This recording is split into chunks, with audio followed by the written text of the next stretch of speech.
Subhanallah walhamdulillah wa la ilaha illallah. In the previous lesson, we have seen past indefinite tense, and the technique that we have used, it was the conversion of sentences from present indefinite tense to past indefinite tense. In day-to-day life, you might find certain sentences in Urdu language which are used in past tense, and you will not find a consistent pattern out of it. So in that case, you may feel difficulty. So therefore, I have prepared this lesson so that you can understand the reason behind those inconsistent use of verbs. There are different forms of verbs we use in English language as well as in Urdu language. When I'm saying different forms, it means the verbs which are used with respect to time. When verb is explained with respect to time, then the shape of the sentence or the shape of the verbs, that is also changed. For example, in English language, we can find 5 different principal parts or 5 different forms of the verbs. They are infinitive or simple present, simple past, past participle, and present participle. Now, for example, if we are talking about start, so start in infinitive form, it will be to start, and then start or starts. In present indefinite tense, we have seen that with he, she, it, or name, we add s or es in the end of the verb. So start or starts is the simple present. Then in simple past, we use the started, which is commonly known as second form of the verb. And in the perfect tense, whether it is present, past, or future, we use the third form of the verb, and this third form of verb is known as past participle. And in continuous sentences, we add ing in the end, like starting. Therefore, for start, we have the first form is start, second form started, and third form of the verb is started. And whereas if you see another verb which is go, the infinitive form to go, simple present, or the first form of the verb, go or goes, and simple past or the second form of the verb, went, past participle or the third form of the verb, gone, and present participle, going.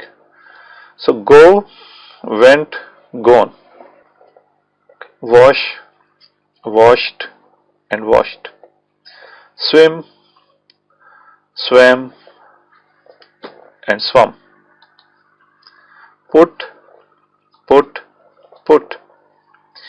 mean, meant, and meant. Consider these examples. You can find that there are certain verbs where a consistent pattern is evident, whereas there are certain verbs where consistent pattern is not there. For example, in the first verb, start, started, started, the consistent pattern is that we are adding ed in the end.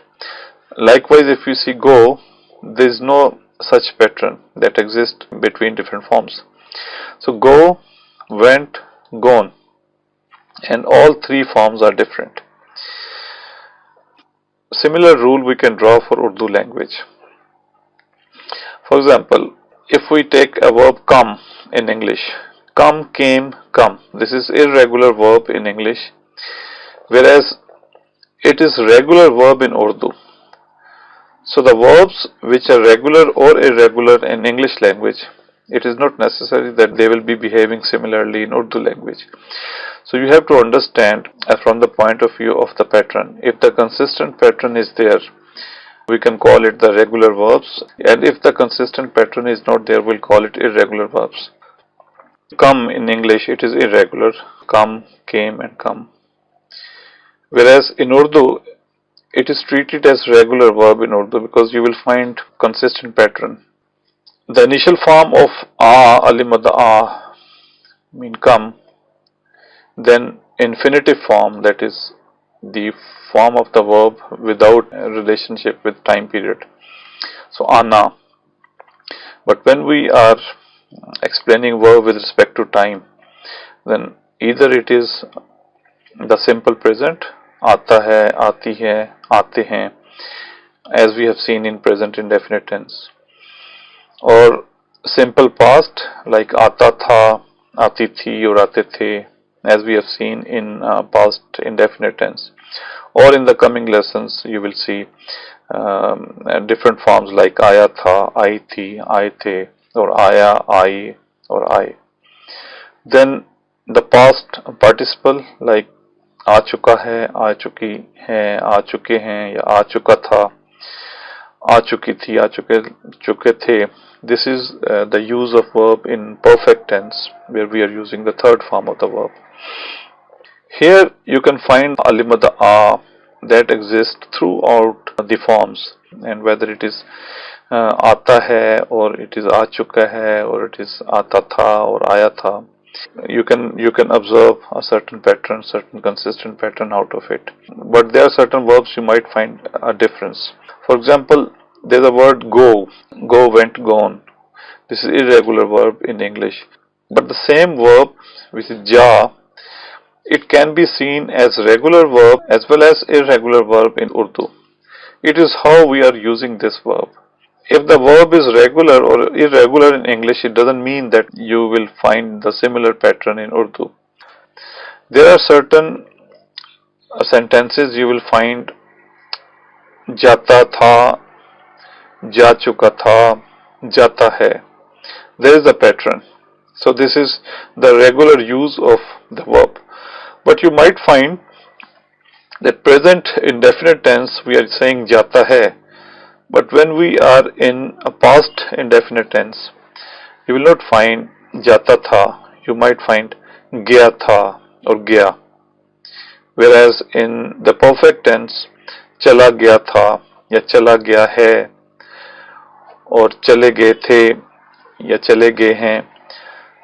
So this shift from ja to chala, this is the irregular use of the verb.